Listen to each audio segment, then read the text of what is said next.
Hi guys, welcome back to my channel. Hi guys,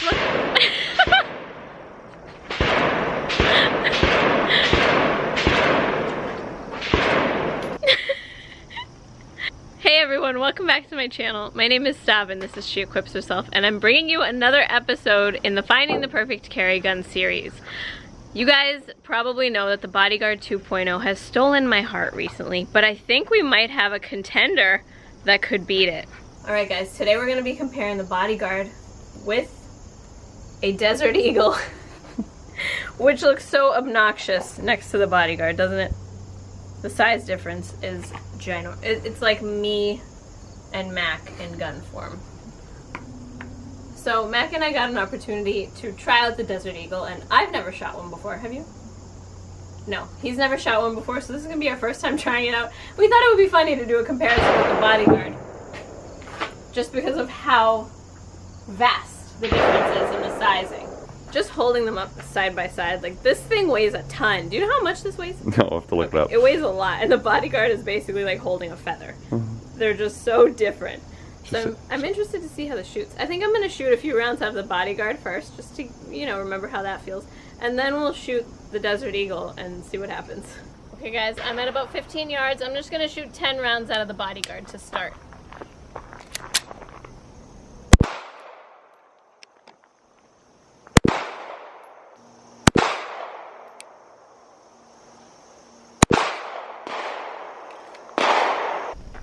Alright, here we go.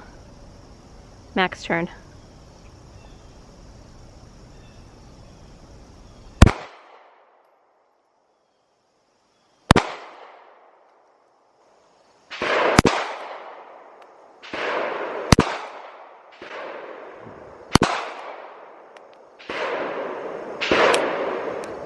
I'm gonna try to lock the slide back. Look how big the controls are in my tiny hand. I don't know if I can pull the slide back far enough, but I'm gonna try. Oh, I almost had it. I don't think I can do it. I need my husband. Husband!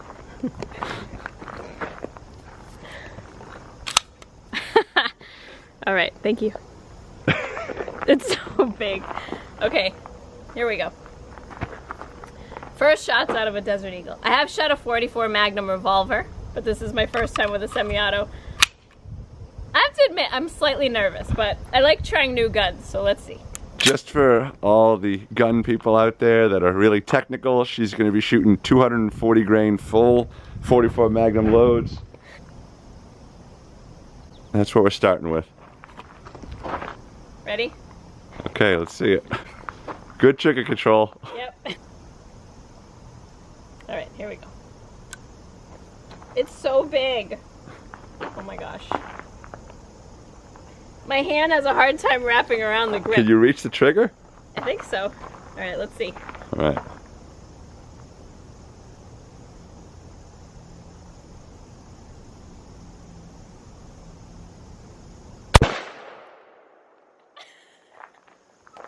Okay, it wasn't as bad as I thought. Let's try again.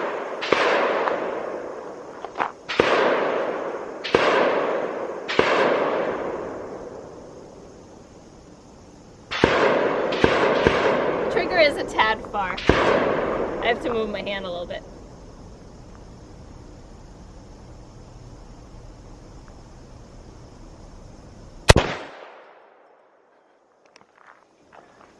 Now your thumb, I think, did that.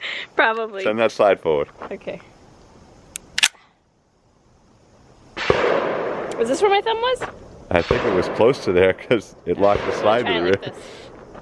I'm pretty sure your thumb did that because the gun kind of went Who flying. is this made for? I have no idea. It's pretty stupid, but I like it.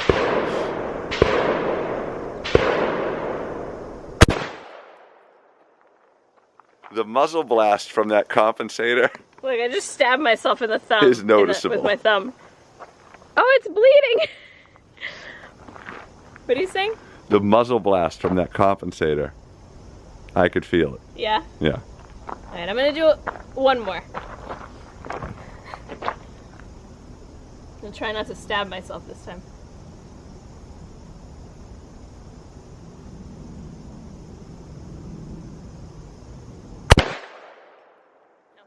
stab myself again. Okay, your turn. Okay, there's my group. Your turn. I can't. It's so hard to go safe. You gotta use. Yeah, I had to use my other hand. Now, Mac's hands are significantly larger than mine. That's a big grip. It is a big. That distance right there. Yeah. Significant. All right, let's see what happens. Not bad. I am having trouble. Could you see the front sight okay? I could. So loud. All right. Your group went the other way. What do you think? It's something. These two are right on top of each other.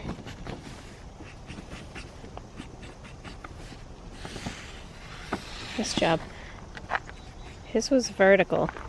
Mine was horizontal. All right. Anything to say? I can totally understand why people like them. You know, it's if you like shooting big caliber handguns. I've shot the Smith & Wesson 500. I've shot multiple 44 Magnum revolvers. That was actually a comfortable gun to shoot. I mean, it's big and gigantic and it weighs a ton. But there's no, like, I'm gonna shoot that again. Like, there's no pain at all. That gun handles the recoil comfortably. You could shoot that. I'm not saying all day, but I mean it's jumping in your hand, but it's dispersing the recoil in such a way that there's no pain. I know you were stabbing yourself, but that was my nail. That was because I have a long nail. It's fine. I'm gonna shoot again. All right, I'll try headshots. Okay. I'm just having trouble seeing the front side.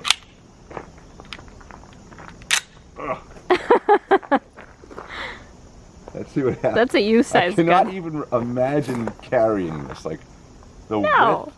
No way. Does this fit the hole? I'd rather have a sling for it. Let's see what happens.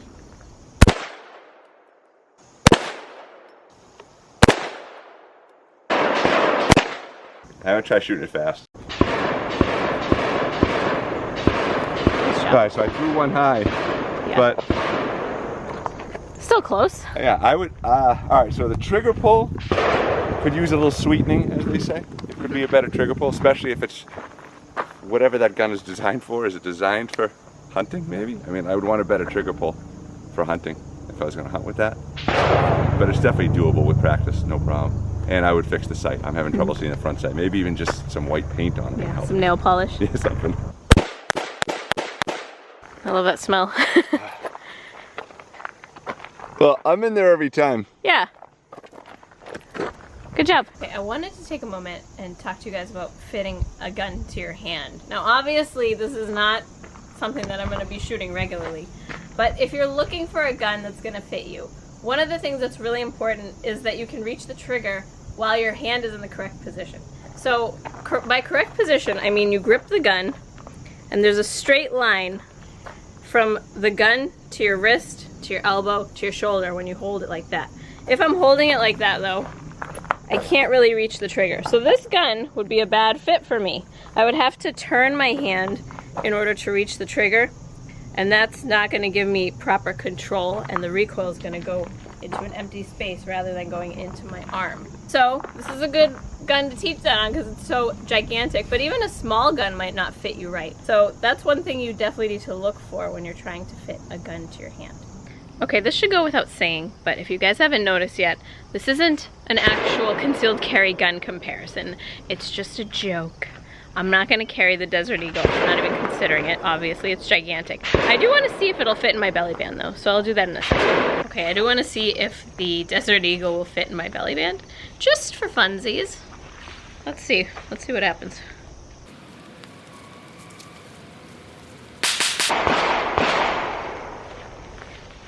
All right, let's see. What do you think? Do you think it's going to fit in here? Huh? Do you think it's going to fit in here? All right.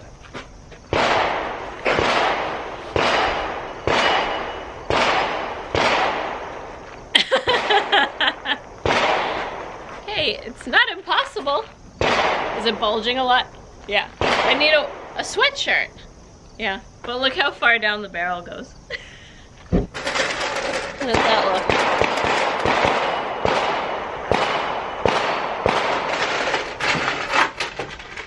I also want to mention to all my well-meaning men folk out there, if you have something like a Desert Eagle and you take a lady to the range and maybe she's not so familiar with firearms and you think that it would be cool for her to shoot that, or you maybe just kind of want to show off a little bit, I recommend you don't do that, because I've heard of this happening to a lot of women where they'll go to the range with somebody and they'll hand them a gun that's way too big for them or recoils way too much, and then they never want to shoot again. So if you want your lady friend to come with you to the range, start her off with a very low recoil caliber like a 22, and then work her up. Forget the ego, forget the cool big guns that you want to show off. You can show that to her later. You want her to get comfortable at first so that she's not scared to go with you again, okay? That's my little PSA. I hope you guys enjoyed this little kind of somewhat parody video of our Finding the Perfect Carry Gun series. Let me know if you've shot a Desert Eagle and what you thought, and we'll see you in the next one. Stay safe. Bye!